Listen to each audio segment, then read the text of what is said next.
কাল ফের শুভেন্দু অধিকারীকে সন্দেশখালী যাওয়ার অনুমতি হাইকোর্টের।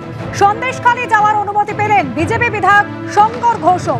জেলিয়াখালী হালদিয়ারপাড়ায় যাওয়ার অনুমতি মাননীয় বিচারপতি কৌশিক চন্দ্র। 26 ফেব্রুয়ারি জারি করা 144 ধারার ওপর অন্তর্বর্তী স্থগিতাদেশ দিল হাইকোর্ট।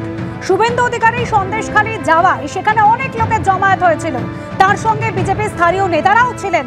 পুলিশ আধিকারিকদের উদ্দেশ্যে কুমন্তব্য করেছেন, আদালতের নির্দেশ মানেননি শুভেন্দু, আমরা পদক্ষেপ করছি।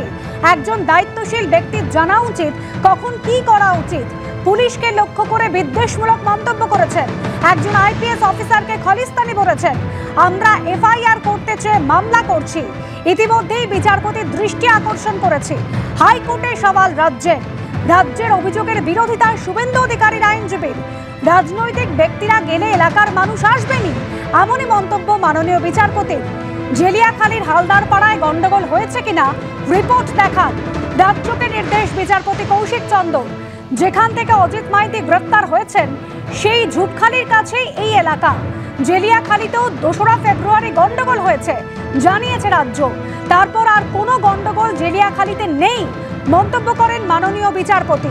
শুভেন্দু অধিকারী যদি কোনো ঘটনা ঘটিয়ে থাকেন তবে আইন অনুযায়ী পদক্ষেপ করুন। এটা ঠিক যে আদালতে বসে বাস্তব পরিস্থিতির বিবেচনা করা যায় না মন্তব্য করেন মাননীয় বিচারপতি। শুভেন্দু অধিকারী আদালতে রক্ষা কবচের অপব্যবহার করেছেন। সওয়াল রাজ্যের রক্ষা কবচের বিরুদ্ধে রাজ্য 4 বার সুপ্রিম কোর্টে গেছে কিন্তু স্বস্তি পায়নি। পাল্টা সওয়াল শুভেন্দু অধিকারীর আইনজীবী। এখানে যতই মীনাক্ষীরা গলা ফাটান না কেন, মীনাক্ষীর কাকা বাবু মানে চাচা বলে হিন্দিতে, সীতারাম ইয়েচুরি, তিনি মুম্বাই, বাঙ্গালোর, পাটনা আর দিল্লিতে পয়লা ভাইপোর সঙ্গে বসে বিরিয়ানি আর কফি খেয়ে এসেছেন।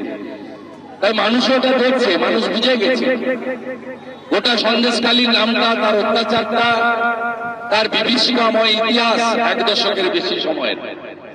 মা বোনেদের উপর যে অত্যাচার, এখানে এত মা দিদি বসে আছে।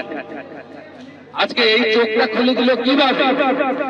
যদি 5 তারিখে জানুয়ারি মাসে এনফোর্সমেন্ট ডাইরেক্টরেট না যেত তাহলে কখনোই সন্দেশখালীতে কি হচ্ছে আমরা একটু জানতে পারতাম।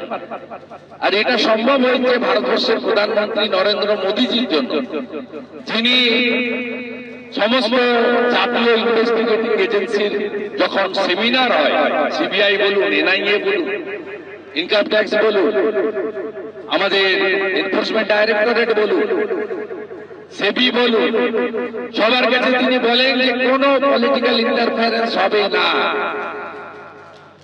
Zero tolerance.